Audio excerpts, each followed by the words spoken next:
So during the 3-week period I worked on the tractor at the property, I took off a day or two and I came home and did some things on the teeny house camper thing, and I've got a lot of little clips. I hadn't finished anything, but I started on a lot of different interior projects. So I'm gonna concentrate this video on the wiring, which goes first, and then the insulation, and then the paneling, and we'll see where we are with the video. I've done a few more things, and I may include some of that in this video. So this is the end of the cord that feeds my breaker panel in the teeny house. And this came with the camper that I bought, that I used the frame of. And it says 30 amp. I went, oh, I got a bunch of 30 amps because that's boat stuff. But on boat stuff, it's this shape. And at the hardware store, it's this shape. And at Home Depot, it's this shape. I had to go to electrical supply place to get this shape. And what it says on there in fine print is for travel trailer only. Who knew? I didn't know they had a separate standard, but I got something kind of rigged up here. It's not permanent, but I'm just trying to get rid of some extension cord. So I'm going to heat up my panel in there and hook up some receptacles permanently. Okay, let's see if old Shaky can do this one-handed. I should have 110 volts between the neutral and the bus bar. Let's see. Alright, I got 116. I got 116, that's pretty close. Now I should have the same between the ground and the bus bar. 117, and I should have nothing between the neutral and the ground.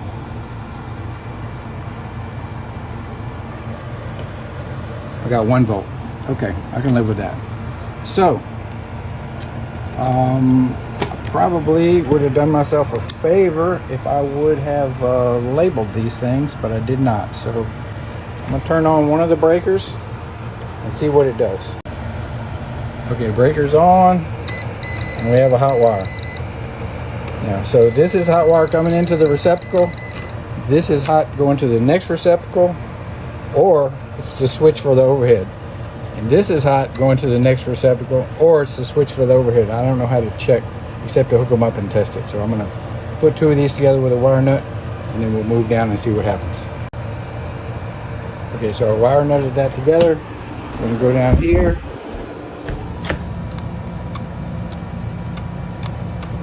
Okay, so I can only assume that's going up to the light. So let me wire nut the other one on and see what's happening. I am turning off the breaker while I'm messing with the wire nuts.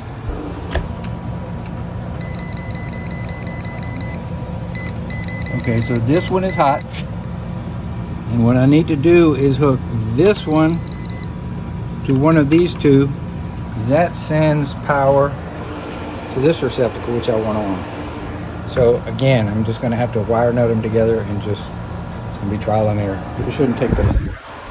Okay, I got it. If I wire nut those 2 black ones together, all the white ones are together, and the grounds are twisted together. I now have power in this receptacle, so I'm going to put this wire nut in there properly and roll these up and shove them in the hole, because I don't want to deal with this box yet until I get the paneling over it.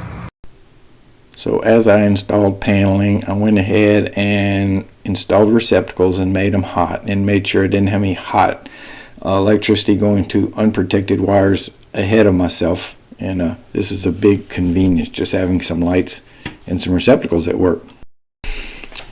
So I found some tin to put on the ceiling of the great room kitchen area. It has a nice patina on it. People either love this or hate it, but I love it. So I was able to pre-drill the holes before I put the sheet up, and this is just a huge labor savings, because this is hard enough drilling it downhill, much less over your face drilling up. So this worked out well. Got my holes drilled and put the tin up. Putting up the tin was, you know, it's not heavy, it's just awkward as I'll get out. My wife was here to help me with the first 2 sheets. She had a long stick and she could stand on the floor and kind of help hold it up. And then she wasn't here for the second 2 sheets, and I struggled with this last sheet. I didn't have my scaffolding in the right place. I was trying to bend over backwards too far. But like I say, it's not heavy, it's just awkward. We got it up there, got some screws in it, was able to put my arms down, take a rest, and trim it around that blue box on the end that you see. I'm covering it up at first. I trim it in place and get it all situated, make sure I'm tight against the gable wall and that the little bumps are kind of going parallel. They don't really fit that great because the tin's kind of bent up, but gotta do the best you can. And got it up there. And then the holes were there in the tin. I just had to take like a little sheetrock saw and carefully cut the holes in the foam. And then I was able to get a knife and put a couple of slashes in the pink insulation because I didn't want to like rip it all and get it all cattywampus. And sure enough, the wires are right there where they were supposed to be. I was able to pull that staple out with my fingers and let the stripped wires hang out the ceiling, and wired up the 4 little LED cans, which are like super easy, super light. And the LED cans have like 2 little spring arms on each side, so you just kind of retract the springs, stick them in the hole, and then the springs pop open and hold them up there. So the foam is actually holding up the lights, but the sheet metal is holding up the foam. So all is well, life is good, it's all copacetic.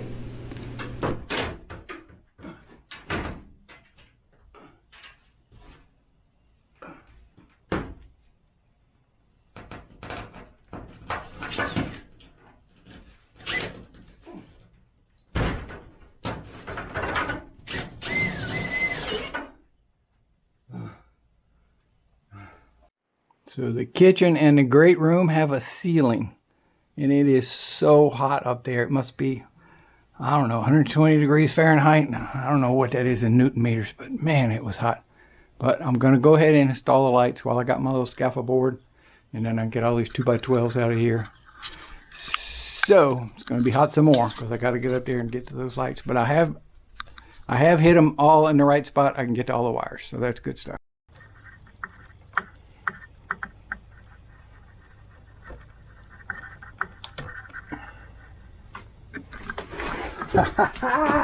Look at that. 4 working can lights. These were easy to install. I'm going to have a little more light for my old eyes. Okay, this is awesome. Okay, today we start insulation. I bought 6-inch bats, the right width, 14.5 inches wide, and I'm tearing them in half to make them roughly 3 inches because I have 2 5/8 studs. So normally they pull in half pretty accurately. Sometimes they go bad, but I got this much up, and I'm going to use the roofing felt. It's a vapor barrier. I'm not sure what all that stuff does, but I got it and I might as well use it. So I'm going to go, I'm going to stop here with insulation, put the vapor barrier on, and put up some plywood. I have 5 sheets to start with.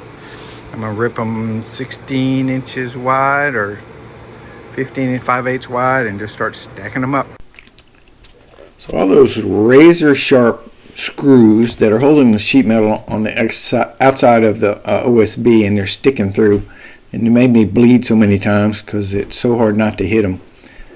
Now they're my best friends because they're holding up the insulation and they're doing a damn fine job. So I just need to kind of set the insulation in there and pat it a little bit, and 9 out of 10 of them stay up there just fine. I don't have the paper to staple anything, so I'm relying on the stuff to stay put until I can get the plywood on.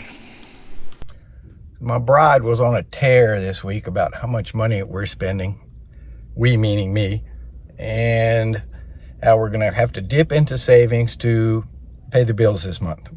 Well, I do spend a lot of money. And we had the house painted, and we had a new roof put on the house, and we just bought the property, and I rented a Trico for a month. Yeah, I've been spending a lot of money, but you know, we scrimped for 44 years to have savings, so why wouldn't you want to use it? Anyway, she got off on this thing about Home Depot, like I couldn't go one day without going and spending money at Home Depot. Like I had an addiction or something, which kind of irritated me. So I said, I'll tell you what, I'll go the whole rest of the month without going to Home Depot because I got stuff I can do at home without buying anything. Of course, it was just 4 days. So anyway, I'm going to go home and work with stuff that I have. So addiction, that's a low blow, I tell you. No respect. Anyway, before I run home, let me stop in here real quick, get some hinges and some varnish. So I set the rip fence to 15 7/8, and I ripped all 5 of my pieces, all 5 of my full sheets down to 15 7/8. So get 3 rips out of each sheet and just a teeny little bit of waste. This is called, it's 1/4 inch, or it's metric, but they call it 1/4 inch, and it's from the cabinet shop, and they call it China ply. I don't know if it has a real name or not. It's pretty nice stuff, actually. One of the sheets was from Home Depot.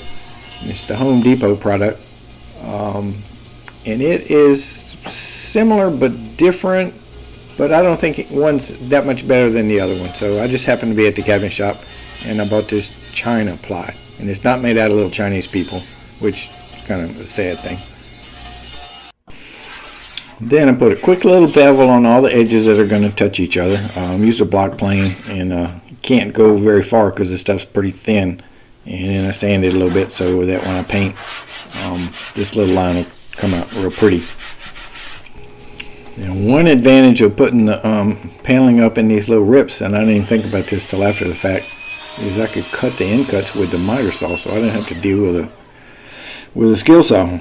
Just put them in the miter saw and chop them in half, or chop them to length. Another advantage of ripping the plywood down is all the cutouts. In this case, I lay my first sheet down, and I just have to mess with 2 receptacles. If I was dealing with a 4x8 sheet, it might be 2 receptacles, a window, and this and that and the other, and you're measuring off the floor and the wall, which may or may not be perpendicular to each other, because you know who framed this thing, and you get these little errors adding up. But when you're dealing with these little strips, you can get pretty darn accurate, and so far I haven't made any boo-boos. Now it does splinter real bad, especially with the blade I had, the only blade I had from my jigsaw. So I turned the ply over. I was cutting it from the back, make sure I didn't splinter up the front. And there's no way I would have had room in here with all my stuff to deal with a 4x8 sheet. I would have had to carry it outside every time I wanted to make a cut on it. I bought this little stapler when I was putting this same type of material in the houseboat, and I don't know if there's any other way to affix this stuff. It shoots the teeniest little staples you've ever seen. They're 3/8 long, and they almost punch through the plywood, so they're going into the wall a good 1/2 inch. Smallest box of staples you can buy has like 57,000 staples, which is going to last me the rest of my life. But it's easy and it's quick and it's light and it's an awesome little thing. Now, find the studs, I can just feel them through the paper. So, and then when I put the next sheet up, I can see the staples on the bottom sheet, and I can feel it on the top sheet. So there's really not much guesswork. Only have to get the staples in line for 15 7/8 of an inch. And so far, I think I'm doing okay on that. Kitchen is paneled. Came out pretty good. It's going to take a crazy piece of trim up top, and I'm missing one little piece here because I didn't want to cut a full sheet for that. I'll wait till I get it scrapped. So great room next, and then the bedroom. And the good thing about this is now I have dimensions for the kitchen cabinets, so I can, whenever I get time, I can start the kitchen cabinets because I know they got to fit in here. Oh yeah, and I got an air conditioner. My son lended me his air conditioner, and it is a lifesaver because it gets pretty darn hot in this thing around now in the afternoon. This thing is keeping it tolerable. So good stuff. So it's afternoon. I don't have too much time today, but I'm gonna go ahead and get the vapor barrier rolled out and stapled in place. Time to cover up the pink with the gray. Now this insulation here that looks burnt, that's Home Depot insulation. That's just the color it was. I guess it's never bleached. The pink stuff is the real stuff. Okay, so I just finished 1/4 inch plywood I had on hand. This was 6 sheets, believe it or not. So I need a bunch more. And what I'd really like to do is run to Home Depot and buy it so I could finish this. But my wife has me on a spending moratorium, so I can't, or I shouldn't, or I'm not.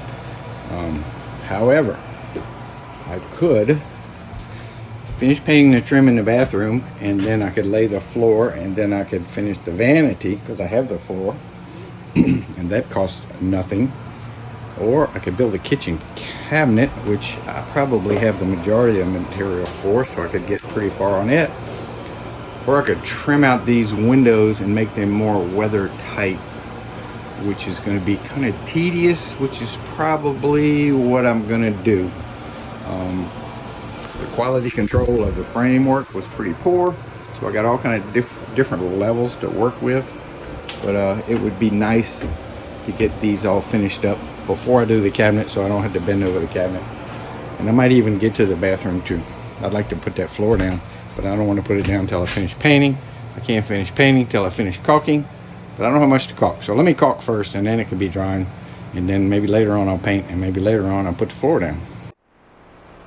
Alright, we're going to trim these 3 windows. Step 1 will be to get some insulation and shove it in these little cracks. Some people use foam, but I got insulation on the floor, so we're going to use insulation. Step 2 will be the window stool, and it's going to be kind of big because we don't have much storage in this little thing, so I was thinking it'd be a nice little shelf to put in front of the windows. And it's going to go wall to wall. It's going to come up high enough on here so I can put some foam to seal the window when it's shut. And I'm going to have to fill these. This is probably the proudest one here. Sticks out the furthest. So we'll use that as a guide, and to make it even I'll have to put little wedges to build out this one and that one because they're not the same. But I'm going to cut a board to go wall to wall, and I don't know, maybe 3 or 4 inches, and we'll bring it in here and we'll go from there. Start scratching our head. First I'm gonna get a flat blade and shove insulation in all these cracks. I've got a board sitting up here. It's thicker than it needs to be. I'm gonna trim some of that. And I glued some foam stuff to the windows, but it's not thick enough. So, but I think I'm on the right path. What I will need to do now, the gap here is bigger than the gap here. And part of that is because this big old board has a bow in it. So if I screw the middle tight, and drive a wedge here, I might be able to get the bow out. If not, I'll scribe a line and I'll cut it to fit. And the same with this window. So I think there's a bow in this big board, but I want to use it. So I think I'm on the right track. I stuck this foam on the windows because it's some stuff I had, but it's not thick enough, so I'll pull that back off before it becomes permanent. And I can rip this a little thinner and put some sort of round nose on it, and I'll be ready to screw it on there. I think the rest of the trim shouldn't be very difficult. Okay, with this straight edge, I measured and ripped a little filler to go here to bring this out flush with this. This one was actually tapered, and this one was not tapered. This one's straight, so now it's a straight line all the way across. Now I will cut this down to 1.5 inches thick, which is kind of thick for a window stool, but because I'm also using it for the weather stripping, it's about as thin as I can go. So what I'm going to do now is find 2 giant screws so I can screw this in place, and then see if I can wedge out the end to make it parallel with the window, or if I need to scribe it and cut it. Either way, but I need to screw this in place, which I think the only way is all the way through it. So let me go see what we got for long screws. Okay, the window stool is on there. We've got 2 screws holding it snug, and I need to do 2 things now. With the scribe, you can see that I got a little taper here. I need to probably just hit with the hand plane and a smaller amount on the other side, and that's to get this edge parallel with the plastic window, so when I put the foam weather stripping, it'll be the same all the way across. Another thing I need to do is, this is screwed to the window stool, or the, I don't know what you call it. Yeah, it's a stool. And the stool is at a 5-degree slope for rainwater, so this is at a slope, and I don't want that, so I need to take this back side and put a 5-degree bevel on it to get this looking out straight. And then we'll put a round over top and bottom, and might even come screw it in for permanent, put some glue on it. I don't know why I would want to change it once I get it all straightened up. Anyway, I have things to do. We're going to go cut the bevel, cut the tapers, and cut some roundovers. Okay, window stool is on. It fits pretty good. 6 long screws. I didn't glue it yet. Chicken, but it's just a matter of pulling out the screws and gluing it and putting them back in. It's a little short, which is kind of aggravating. I thought I measured it accurately. So now we're going to do the 2 between the windows, and this should be a lot easier. This is a flat board. My first vertical set in place. I think I have a good gap and it's uniform so that I can put the foam on the window, and when it closes it'll be tight. I got a 1/2 inch coverage between this and the window, and I'm going to put it on there for keeps. I'm not going to use glue, I'm going to use caulk, because this is going to be probably somewhat of a wet, this is probably going to be like a wet joint, so I want this sealed with caulk. And I'm going to take the stool off and go ahead and put it on permanent, again with caulk, because rainwater will probably get in that crack right there, and I want it to not leak up into the wall. This is cypress, it's very rot resistant. The pink board is cypress, it's rot resistant, and this is plastic. So if I can just keep the water from going, into the wall, everything will be lovely. So I've got my side trims ready to go up. I got a good gap. I'm happy with that. So I'm going to caulk and nail them. And I got the other one, same thing. Now, this is that plastic foam stuff. I don't know, it's supposed to be really good and really expensive. And I found it in a trash pile around the corner. And then this painted board, which is leaning up outside, is what I used to glue up for the middle part. It's some sort of primed, glued up trim. None of this stuff was around when I was framing houses. And that was in the trash pile down the street. And then I got some in the attic. They're like 16 feet long. Same thing. It's primed wood. I don't think it's for exterior, but it's going to make great baseboard and everything. So it pays to go jogging early in the morning. You get the good stuff. Let's nail this. Let's caulk and nail this in. Progress today. The window trim is complete. Sans paint. And after the paint cures for several days, I will put the foam on the plastic part of the window to seal. I'm not going to put a trim under the bottom because the kitchen cabinets are like 4 inches down from there, so whatever kind of backsplash we'll put on the kitchen cabinets will probably go all the way up. And while I was waiting for some glue to dry, put the floor down in the bathroom. This is just vinyl snap together stuff, and it's waterproof and it's like perfect for this. Perfect. So take this out and put some stain and some varnish on it, and then put it in permanently. It's just sitting there right now. Okay, paneling progress. This wall is done, and the other wall obviously was done. I did the trim, and this wall is not quite done. I have another full length that maybe after lunch I can come finish around this window so I can trim it out. Anyway, that's 5 sheets of cabinet grade 1/4 inch plywood and a 1.5 sheets of Home Depot 1/4 inch plywood. They seem to be pretty much the same thing. The color's a little different. This stuff's been in my lumber rack for a while, so it may be the only difference. But yeah, super happy with this. Super happy with this so far. And last week, while I was at the property, I decided on I know where I'm going to put the teeny home, and I started clearing out for it. It's in a patch of the 7-year-old pine trees, but it's across from a really pretty area with old growth trees. So worked on clearing. It's time consuming. It's not hard because you're just sitting on the machine. But there's some stumps there that I didn't want to dig up with the machine because they're pine tree stumps. I had to dig a huge hole, and I didn't want all that disturbed soil under the teeny home. So I'll be looking for a stump grinder soon. Anyway, we can wrap up this video, and next week I should have some financial recaps. I've been putting all the receipts on a piece of paper so I can kind of figure out how much money I've spent so far and what I've spent it on. It's probably not 100% accurate, but it's order of magnitude, it ought to be pretty good. So wrap this video up, and thanks for watching.